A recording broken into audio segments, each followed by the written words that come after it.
Assalamualaikum warahmatullahi wabarakatuh. Bagaimana kabarnya hari ini? Semoga semua dalam keadaan yang sehat walafiat ya. Pada pertemuan hari ini, untuk mata pelajaran ekonomi, kita akan membahas peran pelaku ekonomi. Sebelum ke materi, di sini ada beberapa tujuan pembelajaran yang harus dicapai oleh siswa. Di antaranya yaitu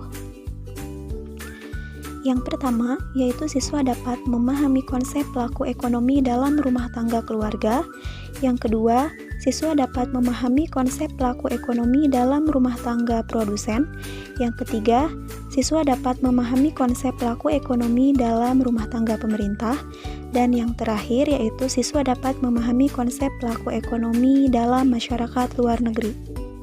Baik, kita langsung saja ke pembahasan. Nah, apa itu pelaku ekonomi? Pelaku ekonomi adalah individu atau kelompok yang terlibat dalam proses kegiatan ekonomi, baik itu produksi, distribusi, ataupun konsumsi. Nah, pelaku ekonomi tersebut boleh dilakukan oleh perorangan ataupun dalam bentuk organisasi pemerintah atau swasta. Kemudian, siapa saja yang menjadi pelaku ekonomi? Yang pertama yaitu rumah tangga keluarga, yang kedua rumah tangga produsen, yang ketiga rumah tangga pemerintah, dan yang terakhir yaitu masyarakat luar negeri. Yang pertama, rumah tangga keluarga. Keluarga dapat diartikan sebagai suatu ikatan yang terdiri atas ayah, ibu, anak, dan orang lain yang menjadi anggota pada keluarga tersebut. Nah, rumah tangga keluarga ini merupakan unit ekonomi yang paling kecil. Terdapat dua peran yang dimainkan oleh rumah tangga keluarga dalam kegiatan ekonomi. Yang pertama yaitu sebagai konsumen, dan yang kedua yaitu sebagai penyedia faktor produksi. Selanjutnya, rumah tangga keluarga memiliki ciri-ciri sebagai berikut. Yang pertama, yaitu rumah tangga keluarga adalah pemilik dari semua faktor produksi, seperti tenaga kerja, tanah, modal, dan juga kewirausahaan. Yang kedua, total pendapatan rumah tangga keluarga itu berasal dari kompensasi faktor produksi yang mereka miliki. Nah, kompensasi ini itu diperoleh dalam bentuk upah, sewa, bunga, dan juga keuntungan. Yang ketiga, yaitu kegiatan utama dari rumah tangga keluarga adalah konsumsi, karena mereka menjadi konsumen semua barang dan jasa. Sebab itulah, rumah tangga keluarga disebut juga dengan rumah tangga konsumen. Yang keempat, yaitu rumah tangga keluarga menghabiskan total pendapatannya untuk membeli barang dan jasa yang diproduksi oleh perusahaan.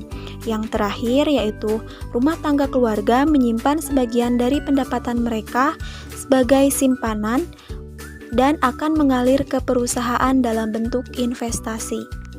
Selanjutnya yaitu rumah tangga produsen. Rumah tangga produsen atau sering disebut juga sebagai perusahaan ini merupakan kesatuan yuridis dan ekonomis dari faktor-faktor produksi yang bertujuan untuk mencari laba atau memberi layanan kepada masyarakat. Jika dilihat dari kepemilikannya, rumah tangga produsen atau perusahaan ini dapat dibedakan menjadi dua, yaitu perusahaan milik negara dan perusahaan milik swasta. Perusahaan milik negara ini menekankan layanan kepada masyarakat tanpa bertujuan mencari laba, dan contohnya yaitu PT Telkom, PT PLN, PT Kimia Farma, PT Kereta Api Indonesia, dan lain-lain. Sedangkan perusahaan milik swasta ini merupakan perusahaan negara yang berbentuk persero dan hampir sebagian besar bertujuan untuk mencari laba. Dan contohnya di sini yaitu PT Indofood, PT Astra Internasional, PT Sido Muncul, dan lain-lain. Selanjutnya, rumah tangga produsen memiliki karakteristik atau ciri-ciri sebagai berikut. Yang pertama, rumah tangga produsen tidak memiliki sumber daya mereka sendiri untuk memproduksi barang dan jasa. Yang kedua, rumah tangga produsen menyewa faktor-faktor produksi seperti lahan, tenaga kerja, dan modal dari rumah tangga keluarga.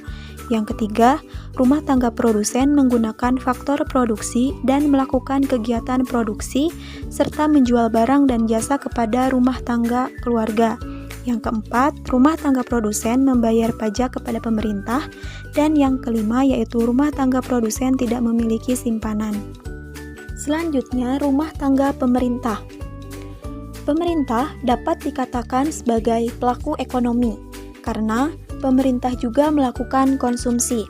Nah, konsumsi ini dapat dilihat dari upaya pemerintah untuk memanfaatkan layanan sumber daya manusia dari rumah tangga keluarga. Tak hanya itu, barang dan jasa dari perusahaan untuk penyelenggaraan pemerintahan dan peningkatan kesejahteraan masyarakat. Tugas ini diwujudkan dengan berbagai tindakan. Salah satunya yaitu untuk membangun sarana dan prasarana umum seperti jalan raya, jembatan, terminal, dan lain-lain. Yang terakhir yaitu masyarakat luar negeri. Masyarakat luar negeri juga merupakan pelaku ekonomi yang harus diperhitungkan. Tanpa hubungan dengan masyarakat luar negeri, keadaan ekonomi akan semakin buruk. Coba kita bayangkan bagaimana perekonomian di Indonesia jika kita tidak mengadakan hubungan dengan masyarakat luar negeri. Seperti yang kita ketahui, kebutuhan manusia itu sangat banyak jumlahnya dan ragamnya. Dari berbagai kebutuhan tersebut, ada yang dapat kita produksi sendiri di dalam negeri, namun tidak dapat dipungkiri, banyak juga barang-barang yang harus diimpor dari luar negeri karena kita belum bisa atau belum mampu untuk membuatnya. Maka, dengan hal tersebut, mengharuskan kita untuk selalu membuka hubungan dengan negara lain. Terdapat keuntungan-keuntungan yang diperoleh melalui kerjasama dengan masyarakat luar negeri. Yang pertama, pemerintah dapat memperoleh pinjaman untuk membiayai pembangunan. Yang kedua, hasil bumi dan hasil kerajinan Indonesia dapat diekspor ke luar negeri untuk mendapatkan devisa. Yang ketiga, memungkinkan pengiriman tenaga kerja untuk bekerja di luar negeri. Hal ini tentunya akan membantu pemerintah dalam usaha mengurangi pengangguran. Yang keempat, memungkinkan dilakukannya alih teknologi maju dari masyarakat luar negeri yang sangat bermanfaat bagi negara kita yang sedang membangun.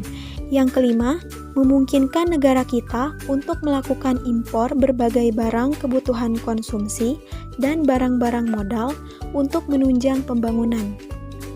Demikian pembelajaran mengenai materi peran pelaku ekonomi. Kita bertemu lagi minggu depan dengan materi selanjutnya yaitu mengenai perilaku konsumen. Wabillahi taufiq wal hidayah. Wassalamualaikum warahmatullahi wabarakatuh.